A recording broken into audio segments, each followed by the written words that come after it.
موضوع الدرس في أسلوب الدعوة بالحكمة والموعظة الحسنة، سورة النحل، تفسیر ابن کثیر۔ الحمد للہ رب العالمین، والصلاة والسلام على اشرف الانبیاء وسید المرسلین سیدنا محمد وعلى آلہ واصحابہ اجمعین۔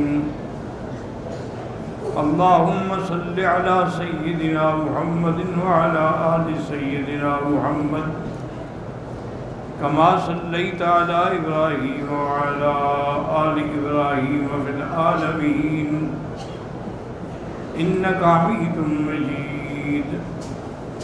أعوذ بالله من الشيطان الرجيم، بسم الله الرحمن الرحيم۔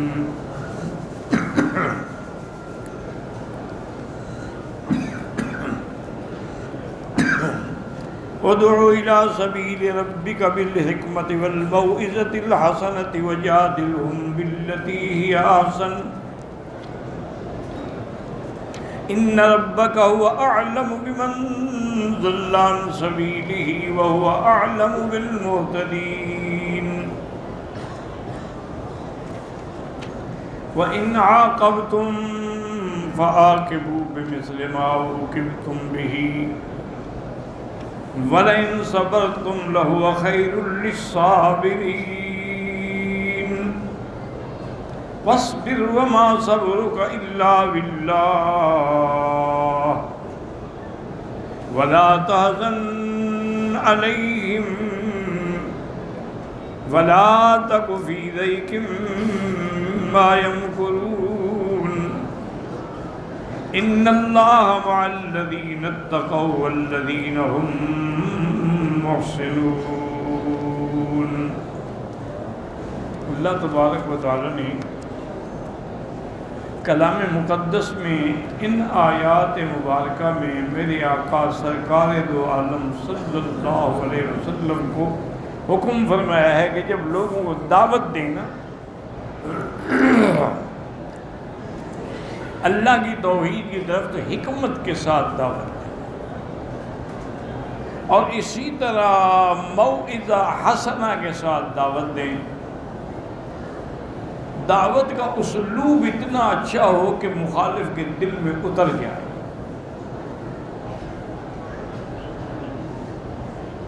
یعنی اگر آپ خدا نہ کرے مخالف کو فوراً کہنا شروع کر دیں آپ کافر ہیں اور آپ جہنمی ہیں اور آپ گمراہ ہیں اور آپ ایسے ہیں، وہ آپ کی بات تھوڑی سنے گا۔ دعوت کا طریقہ یہی ہوتا ہے کہ حکمت کے ساتھ دعوت دی جائے۔ حتیٰ کہ آپ دیکھیں کہ فرعون سے بڑا سرکش اور بہت بڑا ظالم کون ہوگا کہ جس نے خدائی کا دعویٰ کر رکھا تھا؟ جب اللہ نے موسیٰ علیہ السلام کو اور حضرت ہارون علیہ السلام کو اس کی طرف بھیجا تو فرمایا اذهبا الى فرعون انه طغى، تم دونوں جاؤ، سرکش ہو چکا ہے۔ فقولا له قولا لینا، لیکن نرم لہجے میں بات کریں، یعنی فرعون سے بھی نرم طریقے سے بات کرنے کا حکم ہے۔ اب آج کے دور میں کوئی جتنا بھی گمراہ ہو بھلے وہ فرعون تو نہیں ہے، تو جو بات نرمی سے اثر کرتی ہے وہ سختی سے اثر نہیں کرتی۔ میرے آقا نے سرکار دو عالم نے صلی اللہ علیہ وسلم نے جب حضرت ابی موسیٰ الاشعری اور سیدنا معاذ رضی اللہ عنہما کو یمن بھیجا تو ساتھ ان کو یہ بھی نصیحت فرمائی کہ دیکھو بات سنو، یسرا ولا تعسرا، دین کی آسان آسان باتیں بتلائیں، ابتدا میں ان کو کسی مشکل میں نہ ڈالیں۔ بشرا ولا تنفرا، ان کو بشارت کی باتیں سنائیں، جنت کی باتیں سنائیں، ان کو نفرت نہ دلائیں۔ تو حضور صلی اللہ علیہ وسلم نے بھی ان کو یہی طریقہ ارشاد فرمایا۔ اور یہ حقیقت بات ہے کہ جب آدمی کسی کو، آج دیکھیں نا، اپنی اولاد بھی بات نہیں سنتی، اپنے گھر والے بھی بات نہیں مانتے، لیکن اسلوب ہو تو پھر آہستہ آہستہ بات ان میں اتر جاتی ہے۔ میرا ایک دوست ہے، وہ کوئی اتنا ڈگری شگری والا تو نہیں تھا، لیکن حکیم کہتے تھے، لیکن اس کے ہاتھ میں اللہ نے شفا رکھی تھی، بڑے بڑے مریض آتے تھے وہ ٹھیک ہو جاتے تھے، حالانکہ وہ کوئی ڈاکٹر شاکٹر بھی نہیں تھا، کوئی ڈگری شگری بھی نہیں تھی اس کے پاس۔ بہرحال میرے دوست تھے، میں کراچی سفر پہ گیا تو وہ بھی میرے ساتھ تھے، اور ہم جب اس زمانے میں کراچی جاتے تھے تو حضرت بن نوری رحمۃ اللہ علیہ چونکہ زندہ تھے تو ہم انہی کے پاس ہی قیام کرتے تھے، ان کے مدرسے میں ہی قیام کرتے تھے۔ اگر ہم کسی اور جگہ رہ جاتے اور ان کو خبر ملتی تو حضرت بڑے ناراض ہوتے، سخت، کیونکہ والد صاحب سے تعلق تھا ان کا۔ تو بہرحال ہم وہاں چلے گئے، اس کو میں ہمیشہ زور لگاتا تھا، وہ نماز بھی بڑی مشکل سے پڑھتا تھا میری شرم سے،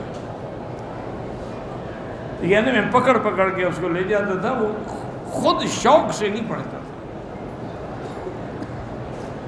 بہرحال اس دن جب ہم وہاں رات کو ٹھہرے، قیام کیا،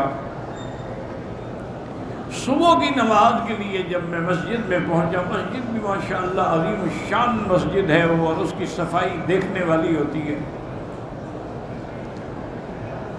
میں نے دیکھا کہ حکیم صاحب تو صف اول میں بیٹھے ہوئے ہیں، میں بڑا خوش بھی ہوا اور حیران بھی ہوا کہ آج یہ کیسے اٹھ گیا اور صف اول میں ہی آ گیا۔ بہرحال ہم نے نماز پڑھی، نماز پڑھ کے جب اپنے کمرے میں واپس آئے، میں نے کہا بھائی آپ کو مبارک ہو، آج آپ نے نماز بھی پڑھی اور صف اول میں پڑھی، بات کیا تھی آج تو آپ جلد؟ انہوں نے کہا حضرت کیا ہوئی؟ میں کو خوشی سے کیا تھا۔ کیا مطلب؟ انہوں نے کہا حضرت رات کو 4 بجے کے قریب ایک آدمی نے دروازہ کھٹکھٹایا، تو اس نے کہا کہ حضرت تہجد کا وقت ہونے والا ہے، میں آپ کو جگانے آیا، یہ کہہ کے چلا گیا۔ میں پھر سو گیا، میں نے کہا یار یہ کہاں کے مولوی ٹکر گیا ہمیں۔ تھوڑی دیر گزری، ایک اور آدمی آیا، اس نے دروازہ کھٹکھٹایا، ہاں جی کیا بات ہے؟ انہوں نے کہا جی میں نے پانی آپ کے لیے بھر کے رکھ دیا ہے تاکہ آپ کو وضو کرنے میں تکلیف نہ ہو۔ میں پھر سو گیا۔ اس کی تھوڑی دیر گزری، پھر ایک اور آدمی آ گیا، اس نے کہا حضرت آپ نے حمام دیکھے ہوئے کہ میں آپ کو دکھا دوں؟ میں نے کہا آج یہ نہیں سونے دیتے بھائی، اٹھو بس۔ پھر میں نے اٹھ کے تیاری کی، وضو کیا۔ میں نے کہا کہ جب یہ سونے ہی نہیں دیتے بہتر ہے کہ مسجد میں جا کے بیٹھ جاؤں۔ تو اب دیکھیں انہوں نے اس کو کہا نہیں کہ تم نماز پڑھو، لیکن طریقے سے دروازہ کھٹکھٹاتے رہے، آخر دروازہ کھل گیا۔ اسی لیے حکم ہے کہ اگر کوئی آدمی سکرات الموت کی حالت میں ہو تو اس کو یہ نہ کہو کہ بھئی کلمہ پڑھو، وہ کہہ دے میں نہیں پڑھتا، وہ تو مارا گیا نا ہمیشہ کے لیے۔ اس کے ساتھ بیٹھ کے تم لوگ آہستہ آہستہ کلمہ شریف پڑھنا شروع کرو، تاکہ تمہارا کلمہ سن کے اس کو بھی یاد آ جائے کہ میں نے کلمہ پڑھنا ہے، مسلمان ہے آخر۔ لیکن اس کو کہو نہیں، اگر کہو گے نا تو پھر وہ نعوذ باللہ ہو سکتا ہے کہہ دے کہ جی میں نہیں پڑھتا۔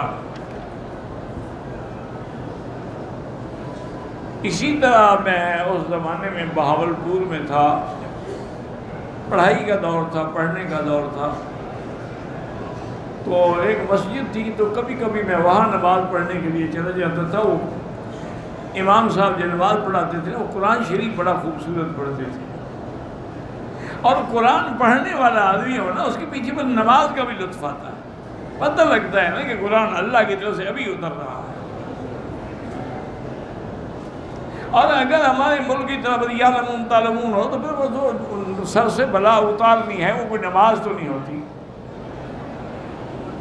سجدے رکوع بھی ایسے ہوتے ہیں کہ ٹکریں مار رہے ہوں، آپ نے دیکھا نہیں ماشاءاللہ ائمہ حرمین میں سے جو بھی ماشاءاللہ امام آتے ہیں اور پڑھتے ہیں ذوق سے اور شوق سے، اور چونکہ ان کی قرآن پہ نظر ہوتی ہے، آیات وعید پہ نظر ہوتی ہے، آیات وعد پہ نظر ہوتی ہے، آیات رحمت پہ نظر ہوتی ہے، آیات عذاب پہ نظر، اس لیے ان کی چیخیں نکل جاتی ہیں۔ وہ سمجھ رہے ہوتے ہیں نا کہ ہم کیا پڑھ رہے ہیں۔ ہمارے یہاں تو وہی ہے نا، جیسے طوطے کو سکھا دیتے ہیں کہ میاں مٹھو چوری کھائے گا، اس کو نہ چوری کا پتہ ہے نہ کھانے کا پتہ ہے۔ تو میں اس لیے وہاں جا کے، حالانکہ وہ مسجد میرے جو جگہ تھی ٹھہرنے کی اس سے دور تھی، انہوں نے کہا یار اس کا قرآن سن کے مزہ آتا ہے، لطف آتا ہے۔ وہ بھی میرے ساتھ بڑی محبت کرتے تھے، نماز کے فوراً بعد مجھے روک دیتے تھے کہ آپ نے جانا نہیں، ایک چائے پی کے جانا ہے، میری چائے بھی اچھی بنا۔ تو ایک دن وہ تو نہیں تھے، ان کا کوئی مؤذن تھا یا کون تھا اللہ عالم، ہم مسجد کے صحن میں کھڑے تھے، اذان مغرب کا وقت ہونے والا تھا۔ ایک نوجوان ماشاءاللہ خوبصورت سوٹڈ بوٹڈ اندر آیا نماز کے لیے، تو فوراً انہوں نے کہا یہ دیکھو تمہاری پینٹ ٹخنے سے نیچے ہے، جہنم میں جائیں گے، یہ کاٹ کے جہنم میں ڈالیں گے۔ اس نے دیکھا، اس نے کہا مولوی صاحب نہ تو میں فرعون سے برا ہوں، نہ تم موسیٰ علیہ السلام سے بڑے ہو۔ اگر اس کو نرم لہجے میں بات کرنے کا حکم ہے، تم کون ہو میرے ٹخنے جہنم میں ڈالنے والے، تم کو جہنم کے دروغے ہو۔ اور وہ چلا گیا مسجد سے نکل۔ اللہ عالم پھر اس نے نماز بھی پڑھی کہ نہیں پڑھی، غصے میں آ گیا، آخر ایک آدمی کو آتے ہوئے جو آپ جہنم سنا دیں۔ تو یہ اسلوب نہیں ہوتا دعوت دینے۔ دعوت کا ایک اسلوب ہے کہ حکمت سے، دانائی سے، حکمت کا معنی دانائی سے، اور موعظہ حسنہ سے، اور اگر کبھی کبھی مناظرے کا نوبت بھی آ جائے، بعض لوگ ایسے ہوتے ہیں مناظرے کے بغیر نہیں مانتے، وَجَادِلْهُمْ بِالَّتِي هِيَ، پھر آپ مناظرہ کریں لیکن وہ بھی احسن انداز میں، اور مناظرے میں یہ مقصد ہو کہ احقاق حق اور اظہار باطل کے، حق واضح ہو جائے، باطل بھی واضح، یہ نہ ہو کہ بعد ہم نے اس کو شکست دینی ہے ہر حال میں، وہ تو پھر مناظرہ نہ ہوا نا، وہ تو لڑائی ہو گئی۔ مناظرے کا معنی یہ ہے، آپ دیکھیں نا کہ سیدنا ابراہیم الخلیل ابو الانبیاء والمرسلین ہیں، خلیل اللہ ہیں، اور نمرود کے ساتھ مناظرہ ہو رہا ہے، تو اب اس نے بھی خدائی کا دعویٰ کر رکھا تھا۔ اب حضرت ابراہیم علیہ السلام سے پوچھا کہ تمہارا رب، اس نے کہا ربی الذی یحیی و یمیت، انہوں نے کہا میرا رب تو وہ ہے جو زندہ بھی کرتا ہے اور موت بھی دیتا ہے۔ اس کو تو بات سمجھ ہی نہ آئی، اس نے کہا انا احیی و امیت، کہ تو میں بھی کر سکتا ہوں، تو میں بھی خدا ہوں، میں بھی جس کو چاہوں سزائے موت دے دوں اور جس کو چاہوں سزائے موت والے کو بری کر دوں، تو یہ میں نے کر لی۔ اس کو سمجھ ہی نہیں آیا کہ زندہ کرنے کا معنی چھوڑ دینا تو نہیں ہے۔ لیکن حضرت ابراہیم علیہ السلام نے کوئی بات نہیں کی کہ تم بے وقوف ہو، تم نے میری بات نہیں سمجھی۔ فوراً کہا ان اللہ یاتی بالشمس من المشرق فات بہا من المغرب۔ حضرت ابراہیم سمجھ گئے کہ یا تو یہ لوگوں کو بے وقوف بنانا چاہتا ہے، یا پھر اس کو بات سمجھ، اس سے ایسی بات کرو جس کے عقل پر ضرب لگے۔ اب میں دیکھو بات سن، نمرود میرا خدا جو ہے نا، وہ روزانہ سورج کو مشرق سے نکالتا ہے اور مغرب کی طرف لے جاتا ہے، تم اگر خدا ہو تو آج اس کو مغرب سے نکالو۔ اب وہ کیسے جائے جناب مغرب سے نکالنے کے لیے؟ اس لیے قرآن کہتا ہے فَبُہِتَ الَّذِي كَفَرَ، ہکا بکا رہ کے چپ ہو گیا، اب کوئی جواب بھی نہیں بنتا۔ لیکن اس کے مقدر میں ہدایت نہیں تھی، اس لیے اللہ فرماتے ہیں وَاللَّهُ لَا يَهْدِي الْقَوْمَ الظَّالِمِينَ۔ تو یہ ایک اسلوب نبوت تھا پیغمبر کا اسلوب تھا کہ آپ نے اس کو یہ نہیں کہا کہ تم نے نہیں سمجھا یا تم جاہل ہو، تم ایسے ہو، نہیں، فوراً دوسری دلیل دے دی جس کا اس کے بعد کوئی جواب ہی نہیں تھا۔ اچھا، اسی لیے ایک حکمت ہے، یاد رکھو کہ قیامت کے آنے سے پہلے علامات کبریٰ میں یہ بھی علامت ہے کہ سورج مشرق کے بجائے مغرب سے نکلے گا، اور اس وقت میرے آقا نے فرما دیا کہ اذا طلعت الشمس من مغربها اغلق ابواب التوبہ کی، اگر سورج مغرب سے نکلا پھر توبہ کے دروازے بند ہو جائیں گے، پھر توبہ قبول نہیں ہوگی۔ ایک تو حکمت یہ ہے نا کہ جب سورج مغرب سے نکلے گا ساری دنیا کو پتہ لگ جائے گا نا کہ آج مغرب سے نکل رہا ہے، اور دوسری وجہ شاید یہ بھی تھی کہ اگر کوئی کافر کہہ دیتا کہ جی نمرود تو سورج مغرب سے نہ نکال سکا، کیا ابراہیم کا خدا نکال سکتا ہے؟ آپ نے نکال دیا تاکہ سچے خدا پر کوئی اعتراض ہی نہ کر سکے کہ وہ جو چاہے کرے، وہ چاہے تو بے نور کر دے، چاہے تو مشرق سے نکال دے، اور چاہے تو مغرب سے نکال دے، چونکہ تمام چیزیں اس کے ہاتھ میں ہیں اور اس کے حکم کے مطابق چلتی ہیں۔ باقی اللہ نے فرمایا میرا محبوب آپ دعوت بھی دیں، ضرورت کے مطابق اگر مناظرہ ہے وہ بھی کریں، لیکن تیرا رب جانتا ہے، ان ربک هو اعلم بمن ضل عن سبیلہ، کون ہے جو گمراہ ہے اور کون ہے جو ہدایت پانے والا ہے، یہ اللہ کے ہاتھ۔ آپ کے ذریعے یہ ہے کہ آپ محنت کریں۔ اب اس کے بعد ایک دوسرے مسئلے کی طرف وہ بھی اسی کے ساتھ ملتا جلتا ہے، وَإِنْ عَاقَبْتُمْ فَعَاقِبُوا بِمِثْلِ مَا عُوقِبْتُمْ بِهِ، یعنی اگر تم کو کسی نے نقصان پہنچایا ہے، مارا ہے، چوٹ پہنچائی ہے، تو اب اس کا بدلہ تم لے سکتے ہو، لیکن قصاص بھی اتنا لو جتنا اس نے تم کو نقصان پہنچایا ہے، اس سے زیادہ نہیں۔ اسی لیے سیدنا امیر المؤمنین حضرت عمر رضی اللہ تعالی عنہ کے خلافت کا زمانہ تھا، تو کسی علاقے کا ایک یعنی چھوٹے موٹے علاقے کا ایک سردار تھا، وہ آیا، وہ کعبۃ اللہ کا طواف کر رہا تھا، وہ بڑا لباس پہنے ہوئے تھے، جبے کلے اور اس کے کپڑے پیچھے لٹک رہے تھے۔ ایک صحابی کا اتفاق سے اس کے کپڑے میں پاؤں آ گیا،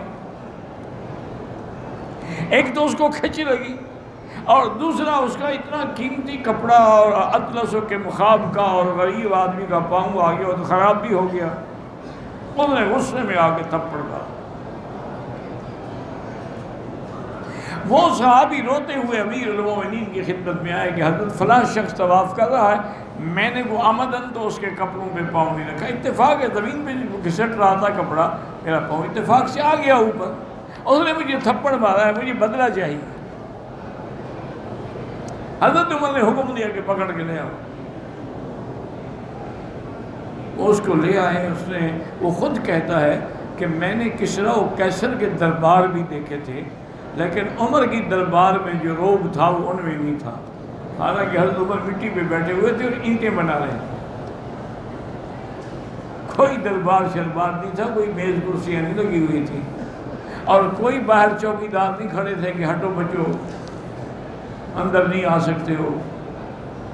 آپ نے دیکھا، فرمایا اس کو تم نے تھپڑ مارا ہے؟ نے کہا جی ہاں میں نے مارا ہے، لیکن اس نے میرا اتنا قیمتی کپڑا خراب کر دیا۔ حضرت جلال میں آ گیا، فرمایا اچھا آدھا زمین پہ تم چلتے ہو، آدھا تمہارے کپڑے زمین پہ چلتے ہیں، تو حضور کی امت کے غریب کہاں چلے؟ اس کو حکم دیا کہ اب کھڑے ہو جاؤ، اس کے مارو، اس کے منہ پہ تھپڑ جیسے ایسے تمہیں مارا تھا۔ وہ مارنے کے لیے تیار۔ میں ایک بات سوچ لو، جتنی زور سے اس نے مارا تھا نا، اتنی زور سے مارو گے تو اس کا جواب تو عمر دے گا، اگر زیادہ زور سے مارا تو پھر میں جواب نہیں دوں گا باقی کا۔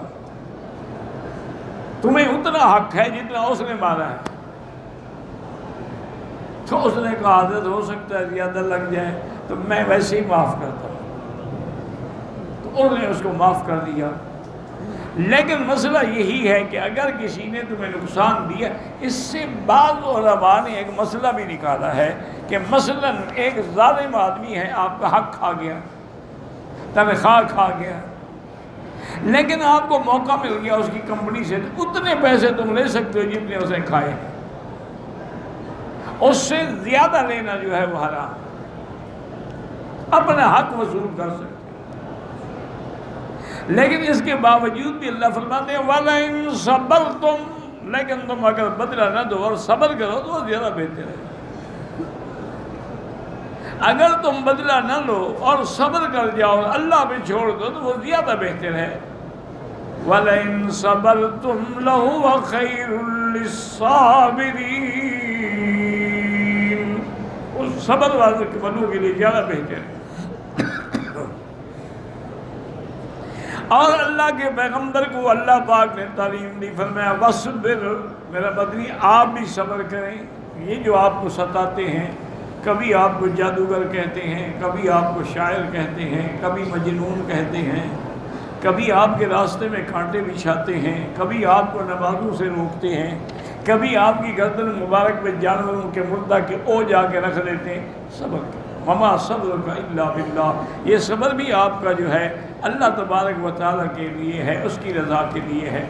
وَلَا تَحْزَنْ عَلَيْهِمْ، اور جو آپ کی مخالفت کرتے ہیں، ایمان نہیں لے آتے، آپ غم نہ کریں، یہ اللہ کے ہاتھ میں ہے۔ وَلَا تَكُ فِي ضَيْقٍ مِّمَّا يَمْكُرُونَ، اور آپ کوئی غم نہ کریں کہ آپ کی عداوت میں یہ کیسے کیسے ہیلے کرتے ہیں، مکر کرتے ہیں، تدبیریں کرتے ہیں، تو آپ بالکل نہ گھبرائیں۔ آگے اللہ نے خوشخبری بھی دے دی، ان اللہ مع الذین اتقوا، اللہ تبارک و تعالیٰ اس کے ساتھ ہیں جو گناہوں کو چھوڑ دیتا ہے، جو محرمات سے بچ جاتا ہے، جو اللہ کی نافرمانی اختیار نہیں کرتا ہے۔ فرمایا والذین ہم محسنون، اور وہ لوگ جو نیکی کا کام کرنے والے ہیں ان کے ساتھ اللہ ہے۔ جب اللہ ان کے ساتھ ہے ان کو کون نقصان پہنچا سکتا ہے؟